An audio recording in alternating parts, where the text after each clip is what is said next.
The new NAFTA agreement appears to be at a standstill after the most recent meeting between Canadian and U.S. officials.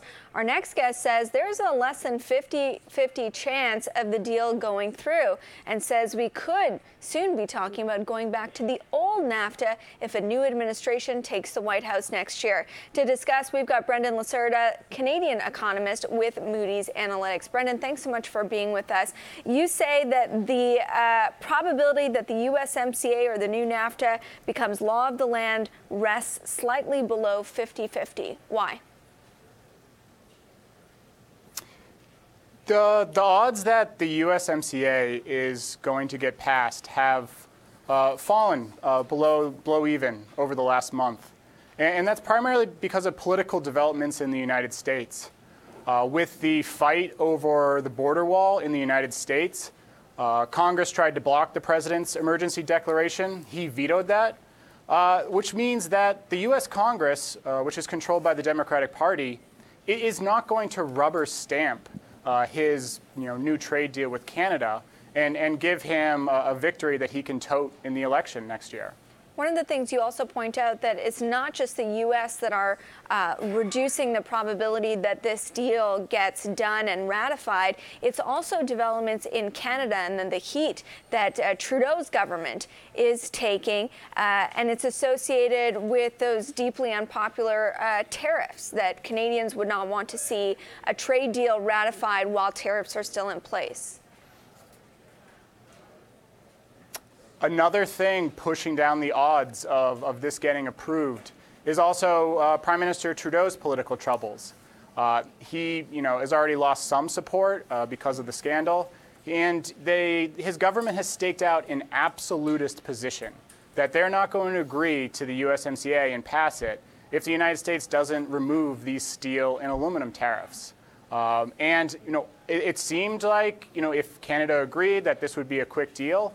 But it's unsettling that negotiations over those metal tariffs are dragging on, which would seem to indicate that the United States wants to hold on to some piece of them. Brendan, as a financial channel, we love numbers, but I am curious, how do you place odds on something like this?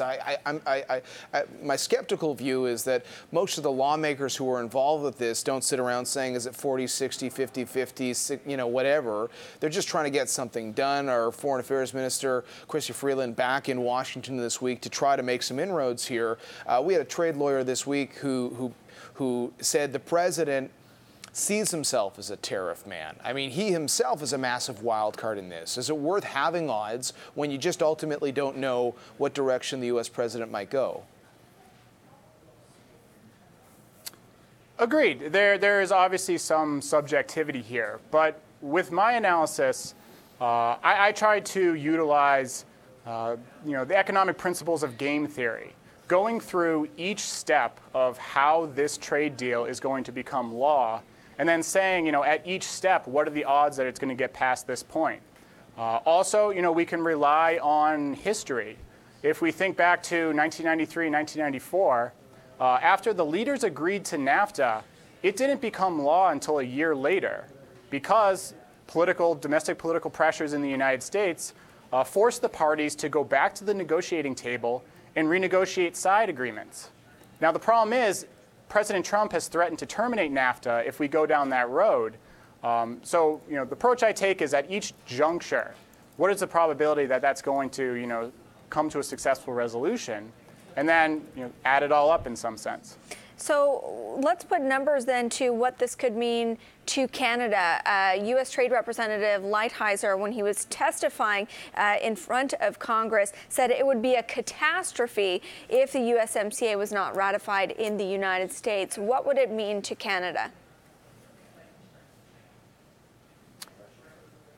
The threat of a catastrophe, it seems to be applying some pressure to the parties to agree, but it would certainly not be a catastrophe if the USMCA withered on the vine and that the NAFTA agreement we're living under right now just becomes we just have the present's the same as the future. The real concern is if President Trump followed through on his threat to terminate the NAFTA agreement. that could produce a potential catastrophe.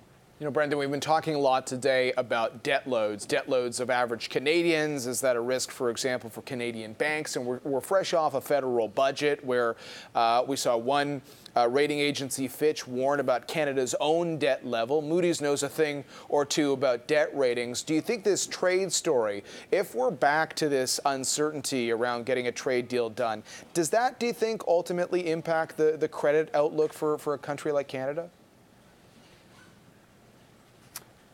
You know, some of the analysis I've been writing recently has focused on that debt is a global issue. The world's economies are awash in debt. In the United States, it's government debt. In China, it's corporate debt. And in Canada, it is household debt. And as those interest rates rise, that increases Canadian households' debt service payments, which puts pressure on their finances. The good news, or good or bad news, the way you want to look at it, is because the global economy has slowed down and become more fragile, central banks across the globe have hit the pause button on raising interest rates. So there is a bit of temporary relief for Canadian households.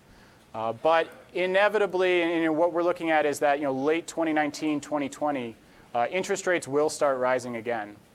Now, it's interesting you mentioned when you look at the global picture that Canada's issue is household debt. One of the things that has been brought up is that when you're looking at Canada, you also have to look at the provinces. And so when you aggregate the provincial with the federal debt, according to Fitch, it was incompatible perhaps with the AAA rating. How do you factor in the provincial debt, the path of Ontario when it comes to its debt levels into the overall debt picture for Canada? Are you worried about the provincial levels of debt?